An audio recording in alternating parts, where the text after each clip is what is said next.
Hey buddy, are you looking for a way to share the internet from your Windows laptop with phones and tablets?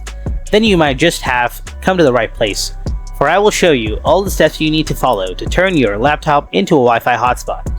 So without wasting any more time, let's get started. To do this, right-click on the Start menu and open Settings. Here, click Network and Internet. From here, click Mobile Hotspots. Turn it on to share your internet with other devices. Select Wi-Fi on this Share My Internet Connection Over option. Now click the Edit button right here.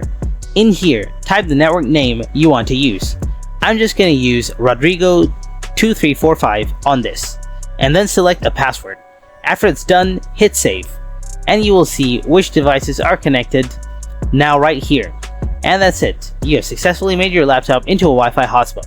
If you found this video helpful, then smash that like button and subscribe to the channel.